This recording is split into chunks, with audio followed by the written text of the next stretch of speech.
եւ ինքդ սկսում ես քեզ հարցել տալ, լավ, արդյոք նորմալ է, որ Սրբազանի վեղար կրող վերոնշյալ սուբյեկտը պատտվում է Mercedes Magnus-ի G-Class AMG Geländewagen մոտ $100,000 արժողությամբ ավտոմեքենայով, ունի անձնական վարորդ ու առանձին դուռ բացող փակող։ Արդյոք նորմալ է, որ Սրբազանի կոչում ունեցող վերոնշյալ սուբյեկտը խոսքի մեջ օգտագործելով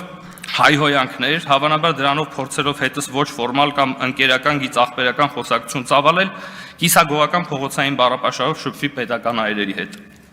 Արդյոք նորմալ է, որ Սրբազանի կոչում ունեցող վերոնշյալ սուբյեկտն իրեն միավունք վերապահի ռեստորանում մատուցողի հետ ստրկատիրոջ դերի մեջ մտած կամահարական տոնայնությամբ խոսի վերջինիս հետ եւ այսպես շարունակ։ Իսկ առհասարակ այս օրերի քննարկումների ամենատպավորիչ եւ ոչ պակաս դիսոնանս առաջացնող զգացողությունն այն էր, թե ինչքան ավելի մոտ էր Աստծուն ֆինանսների փոխնախարարը, ով հիմնավորում էր եկեղեցականների պահանջի անթույլատրելիությունը, քան Արշակ Խաչատրյանն ու իր խմբակը, ովքեր ոչ մի կերպ չէին հրաժարվում իրենց նորանոր G-Class Geländewagen-ներ գնելու հեռանկարից։